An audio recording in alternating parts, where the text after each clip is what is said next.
santé au cœur de l'information.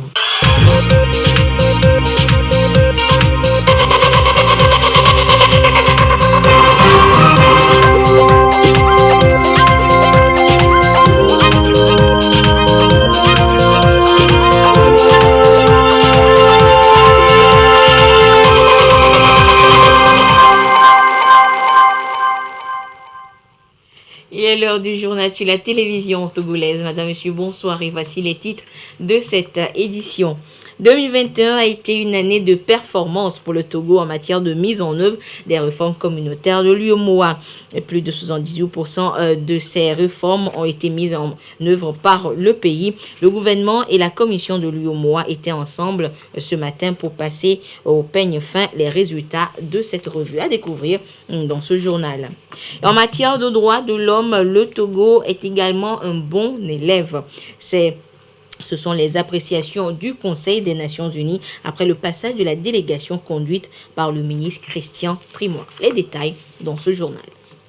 Et puis le gouvernement togolais vole au secours des populations victimes d'inondations dans le pays. Une opération de transfert monétaire vient d'être lancée à leur endroit. Qui peut en bénéficier et comment en bénéficier, vous le découvrirez dans ce journal.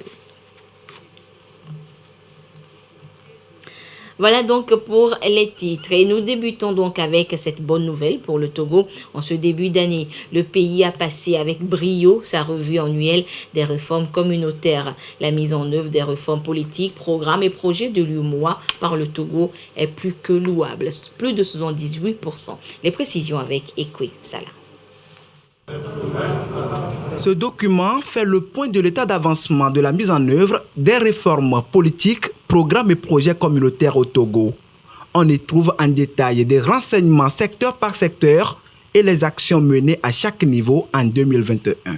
La 7e revue annuelle fait l'objet de partage entre le gouvernement et la commission de l'UEMOA. À l'issue de l'évaluation, il ressort qu'en 2021, le Togo a maintenu sa performance satisfaisante avec un taux de mise en œuvre des réformes de plus de 78%. 78,2% pour être précis, soit une progression annuelle de 7% depuis 2018. Outre les réformes, le Togo a également fait des progrès dans la mise en œuvre des programmes. L'état de mise en œuvre des réformes au Togo se situe à 78,2% contre 78% en 2020 et celui des programmes à 89,28% contre 78,15% en 2020. La réforme phare mise en œuvre, qui est au cœur de la gestion des finances publiques, est afférente à la gestion axée sur les résultats, notamment la mise en œuvre et l'exécution du budget de l'État en mode programme démarré en janvier 2021 au Togo. L'année 2021 a enregistré d'importantes réformes et le gouvernement demeure convaincu que c'est par les réformes que nous améliorerons notre gouvernance tant au niveau des affaires publiques que privées. En plus de l'engagement du gouvernement, cette performance est aussi tributaire de l'appui des partenaires. Le gouvernement s'engage à poursuivre le chantier. Ces résultats obtenus confirment l'engagement soutenu des autorités togolaises dans la mise en œuvre des dites réformes, bien que certains textes restent à être transposés ou appliqués.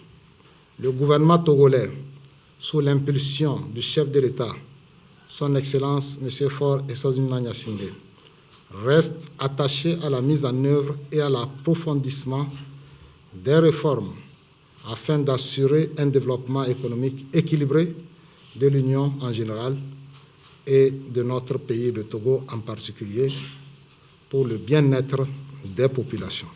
La 7e revue annuelle est précédée de la revue technique effectuée en novembre 2021.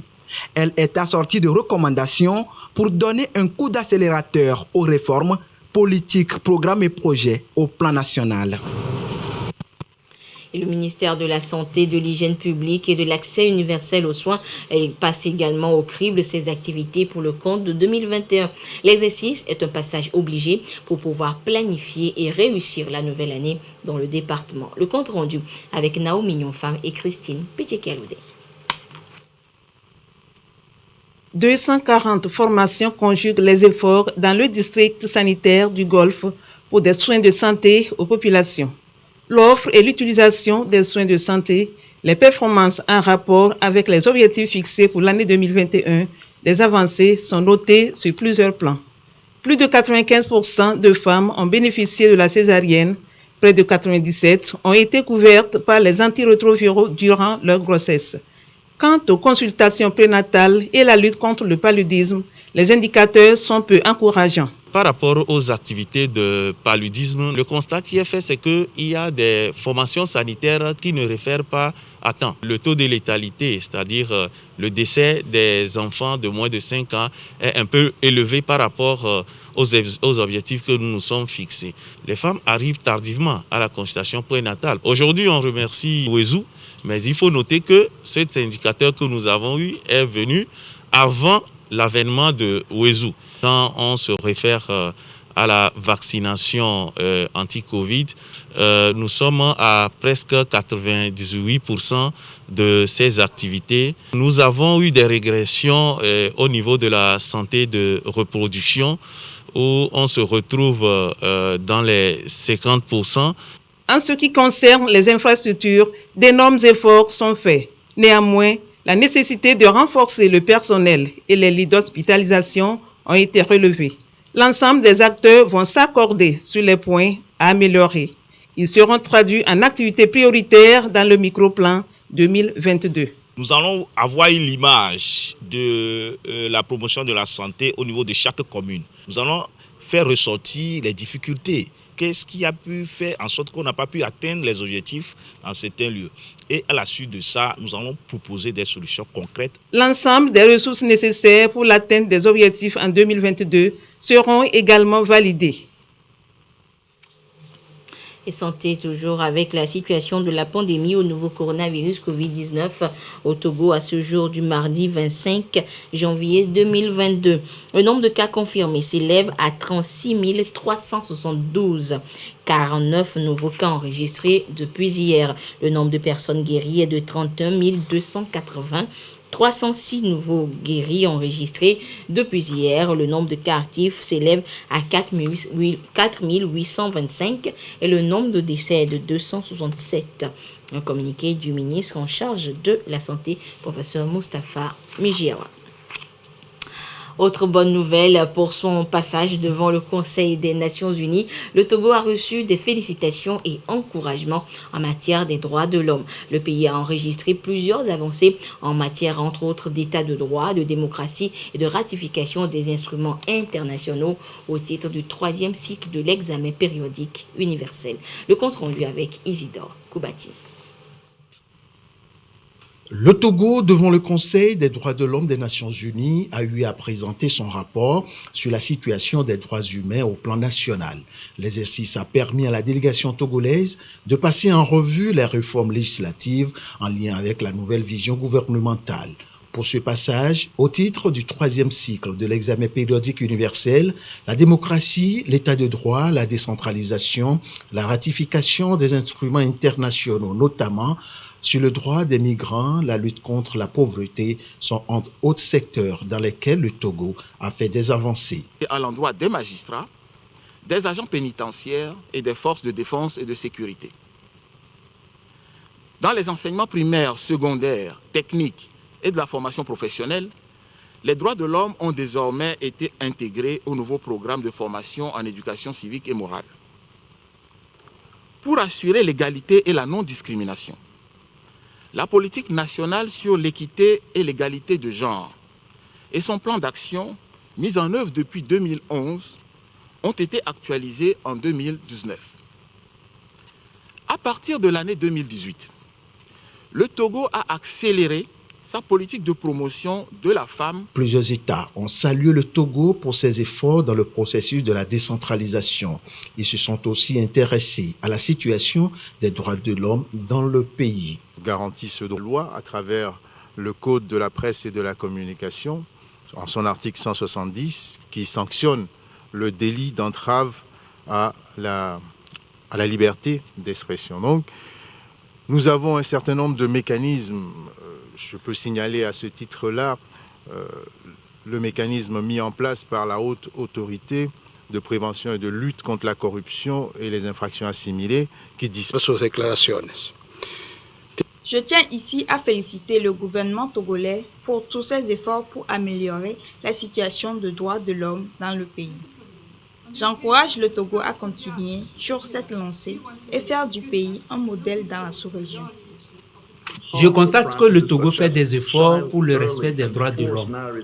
Des initiatives sont également prises pour traduire les efforts dans la réalité. Pour moi, il faut l'encourager et l'accompagner. Cet exercice est mené par chaque État sous le contrôle du Conseil des Nations Unies en charge des droits de l'homme avec comme objectif contribuer sensiblement à l'amélioration de la situation des droits de l'homme. Rentrée académique hier pour les étudiants du Centre d'excellence régional sur les villes durables en Afrique, Servida Dunedon, à l'Université de Lomé, pour la première promotion de master et la deuxième de doctorat en ville durable et en Afrique.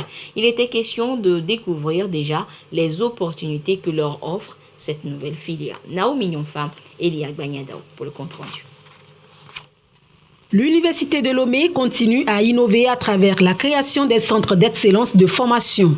La rentrée académique 2021-2022 au centre d'excellence régional sur les villes durables en Afrique, Servida Dunedon, s'ouvre aux étudiants en doctorant de développement urbain durable et en master de recherche ville durable. Ils ont 3 ans pour devenir des spécialistes en études et gestion de l'environnement urbain et en prévention des catastrophes en milieu urbain. J'aimerais bien devenir dans un avenir plus proche un spécialiste dans la conception des cadres urbains. Ça me permettra d'aider les villes africaines dans l'aménagement de l'ensemble. Pendant ces 3 ans, donc, nous allions formation théorique et formation pratique. Les étudiants apprennent pratiquement qu'est-ce que c'est que la construction durable, qu'est-ce que c'est que l'assainissement ou qu'est-ce que c'est que le transport urbain durable. Donc, ça, c'est des spécialités sur lesquelles nous donnons. Donc, dès que les étudiants sortent à la fin de cette formation, c'est qu'ils sont d'abord des cadres de conception. Ils peuvent créer leur bureau d'études, puisque nous mettons un accent particulier sur l'entrepreneuriat, il peut créer lui-même en fait son entreprise. Servida Dunedon, un centre qui apporte un plus dans l'aménagement urbain durable. Aujourd'hui, nos villes s'étendent sans vraiment un schéma vraiment clair. Avec ce master, il nous faut la jeunesse qui doit prendre le relais et réfléchir à demain pour qu'ils ne soient pas aussi coincés. Essayer d'avoir vraiment une ville où il fait bon vivre. Ils sont au total 90 doctorants et masterants pour la deuxième promotion. Servida Dunedon est un programme régional de l'enseignement supérieur soutenu par la Banque mondiale et l'Agence française de développement. Il vise à contribuer au développement endogène et durable des villes. Et les apprenants d'aujourd'hui sont appelés à être des créateurs d'entreprises demain. Mais comment pourront-ils le faire? C'est ce que découvrent justement, grâce à l'ANPGF, les élèves de l'Institut de formation en alternance pour le développement de l'aquaculture IFAD et l'Avagnon. Depuis Atakami, la correspondance de Sylvain Abdo.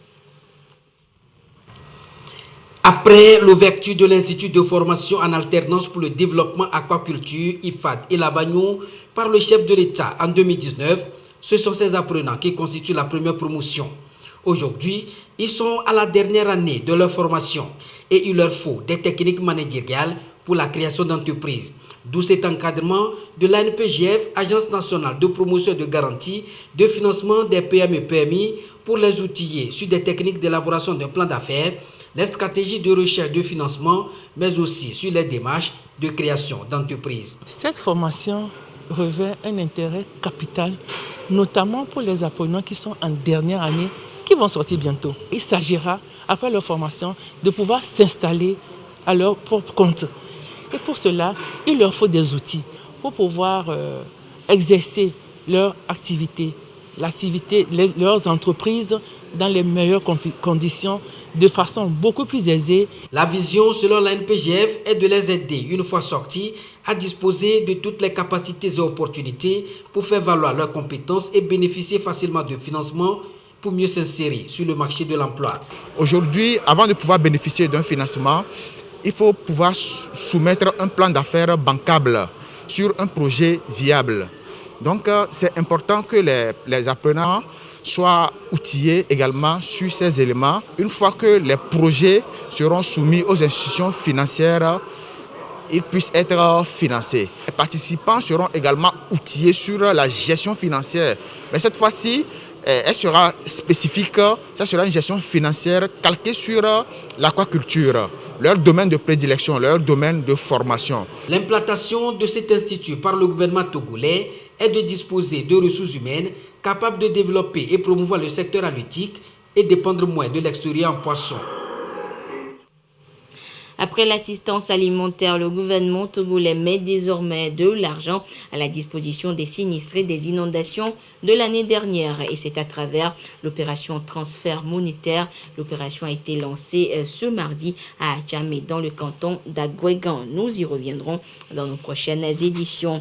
Et puis des allocations de bourse sont octroyées cette fois aux enfants déshérités. Et c'est une initiative de l'ONG pour l'appel, l'orientation à l'islam et à la bienveillance qui veut ainsi améliorer les conditions de vie des enfants orphelins. Le compte rendu avec Gisèle Kozona, avec la voix de Sandra Adiagbé.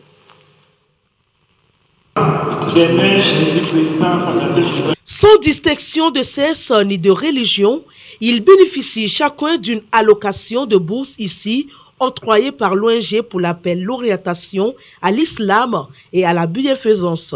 Par cette action, ces enfants déshérités vont pouvoir subvenir à leurs besoins.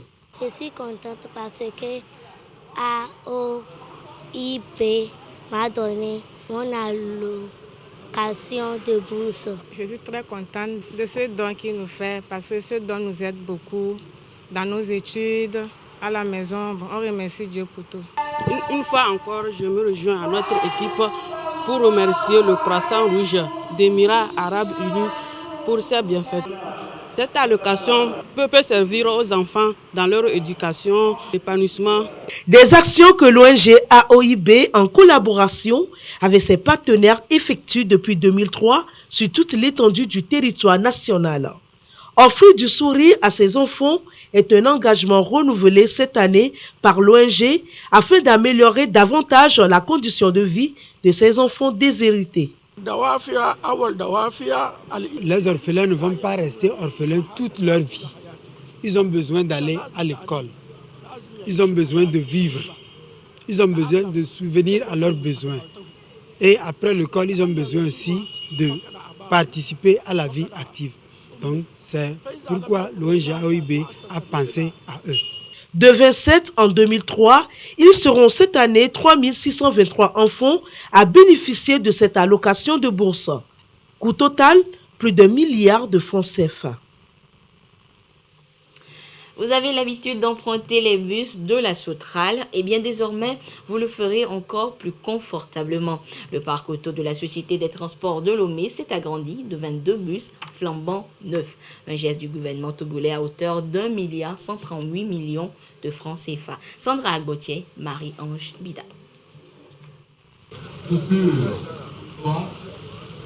Ils sont les tout premiers passagers de la nouvelle flotte Sotrale. Mais ça enregistre aussi pour...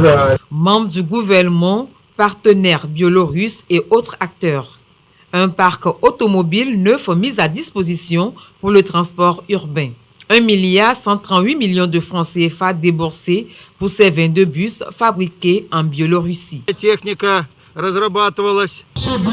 étaient fabriqués, étaient construits par la tâche de construction de besoin togolais. Je suis sûr que notre visite, notre délégation de moi-même va permettre d'installer amicalement la relation entre nos républiques malgré la grande distance. C'est un premier pas amorcé pour un nouveau cap. D'ici à 3 ans, 150 bus neufs seront disponibles. Le gouvernement est de plein pied dans le renouvellement du parc automobile. Cette cérémonie cadre bien avec la feuille de route 2020-2025 du gouvernement, notamment en son ambition 5, à savoir affirmer la place du pays en tant que hub logistique et de services. Elle s'inscrit tout naturellement dans une dynamique de facilitation de la mobilité des populations des Grands Lomé, et de la lutte contre l'insécurité routière, la congestion et la pollution, et témoigne de la volonté du chef de l'État de promouvoir les transports urbains par autobus afin de satisfaire les besoins et souhaits de déplacements sans cesse croissants des populations. L'ambition ne s'arrête pas là. En ligne de mire, les villes de l'intérieur du pays.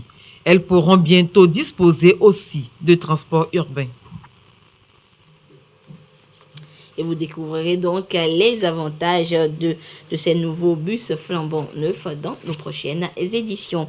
Et pour le compte de la campagne d'achat de céréales, l'Agence nationale de la sécurité alimentaire du Togo, ANSAT, était en fin de semaine dans la région de la Kara pour une opération de collecte de maïs blanc. Elle a mené cette opération précisément à Sarakawa et Chichira. Nestor Mozo. L'ANSAT, grenier de l'État, a lancé au cours des 4 derniers mois de l'année écoulée 2 opérations. La première, avec une enveloppe de 500 millions de francs CFA, est celle des avances sur commande à la veille de la rentrée scolaire. La deuxième, de 750 millions, est un achat direct de céréales. Les 2 opérations spéciales sont menées par rapport à 2 contextes, la situation de la pandémie de la Covid-19 et la feuille de route 2020-2025 du gouvernement. Aujourd'hui, l'ANSAT fait le suivi de ces 2 opérations. Dans la région de la Kara, elle vient de se rendre à Sarakawa dans la Kosa auprès de la coopérative Kodissa 2 et à Tichira dans Doufelgou auprès de l'Union des groupements de paysans associés pour la culture atelier UGPACA. Les avances sur commande qui ont été octroyées, les paysans ont donné des périodes pour le remboursement. Donc nous sommes en plein pied dans les opérations de recouvrement des stocks pour le compte de ces avances sur commande et couplé avec les achats directs qui s'effectuent au niveau de toutes les régions en cette période-ci. Lors de la deuxième phase de l'opération d'achat direct qui a été lancée à Bagré le 23 décembre dernier par le directeur général, le gouvernement a revu à la hausse le prix de collecte de ces produits. Le maïs qui s'achetait à 17 000 francs le sac de 100 kg est passé à 18 000. Le sac de 100 kg de mil ou de sorgho qui coûtait 21 000 est acheté aujourd'hui à 22 000 francs par l'ANSAT. Quant au sac de 100 kg de haricots, son prix est de 50 000 francs contre 40 000 francs avant. À Sarakawa et à Chichira, la coopérative Kodissa 2 et l'UGPACA ont livré chacune 80 tonnes de maïs blanc à l'ANSAT pour une valeur de 28 800 000 francs CFA. En achetant globalement comme ça, on arrive à prendre l'argent en gros pour que ça nous aide. Vraiment, cette année, il y a eu hausse de prix. On remercie le gouvernement pour son appui. Sincèrement, nous tenons à remercier le gouvernement, surtout sur les efforts qu'il fournit pour nous, les agriculteurs. Je pense qu'après ces ventes, les gens vont déjà essayer d'épargner de côté ailleurs pour la campagne à venir, pouvoir s'acheter des engrais et continuer la campagne. L'ANSAT, au cours de ces opérations, sensibilise les producteurs sur de nombreux sujets. Concernant la vente aux opérateurs économiques, elle leur conseille de livrer leurs produits seulement à ceux qui disposent d'une autorisation du ministère du Commerce en lien avec l'exportation et d'éviter les opérateurs étrangers qui se présentent pour acheter à crédit afin de se mettre à l'abri des conséquences fâcheuses que cette situation engendre souvent. Hors du Togo, Burkina, une partie de Burkinabé célébrait ce mardi les poutistes au lendemain du coup de force. Ils étaient dans les rues brandissant la photo du nouvel homme fort du pays. Au lendemain du putsch militaire, ces manifestants célèbrent l'éviction du président Roch Kaboré et brandissent la photo du lieutenant-colonel Paul-Henri Sandaogo Damiba, le nouvel homme fort du pays. Parmi les drapeaux du Burkina Faso, quelques drapeaux russes font leur apparition dans la foule. Comme au Mali, certains Burkinabés souhaitent que Moscou coopère avec leur pays pour lutter contre la menace djihadiste. Le peuple burkinabé demande le soutien de la Russie pour l'accompagner dans cette lutte acharnée qui nous a été imposée. On a besoin de tous les collaborateurs. Si la Russie peut faire notre affaire, elle est la bienvenue. Les Burkinabés espèrent que la situation sécuritaire va rapidement s'améliorer avec le nouveau pouvoir militaire. Depuis 2 ans, le président Roch Kaboré était de plus en plus contesté pour son impuissance face aux attaques répétées dans le pays. C'est arrivé au bon moment parce que nous avons beaucoup averti le pouvoir en place en tout cas de sa malgouvernance en matière de sécurité. Si c'est des hommes avertis qui ont pris le pouvoir, avec l'aide de la société civile, je pense bien que en tout cas, nous allons venir à bout de leaders terroristes. De leur côté, ni l'ancien parti au pouvoir ni l'opposition n'ont réagi depuis la prise de pouvoir des militaires. La junte a annoncé ce mardi la réouverture des frontières aériennes. Les frontières terrestres sont-elles ouvertes aux véhicules transportant de l'aide humanitaire ou des équipements pour les forces de sécurité? En page nationale, par voie de communiqué, le ministre de la Culture et du Tourisme porte à la connaissance du public qu'il sera procédé à une actualisation du répertoire des acteurs culturels du Togo. À cet effet, toute personne physique ou morale ayant qualité d'acteur culturel est priée de bien vouloir déposer à la direction de la promotion des arts et de la culture, SIS à Lomé, ou dans les directions régionales des arts et de la culture, d'une demande d'enregistrement adressée à Monsieur le ministre de la Culture et du Tourisme, accompagnée d'une attestation de reconnaissance. Il s'agit notamment des artistes, plasticiens, écrivains, musiciens, acteurs, troupes, groupes, danseurs, cinéastes, etc. Techniciens, décorateurs, éclairagistes, sonorisateurs, machinistes, etc. Producteurs, tous ceux qui contribuent financièrement à la création de spectacles ou de produits culturels. Programmateurs, lieux, réseaux. Tous ceux qui animent des lieux, des événements, des tournées, des saisons culturelles, les centres culturels, les festivals, etc. Passeurs, les médias culturels, les bibliothèques, les librairies, les magasins de musique, les conservatoires, les écoles, etc.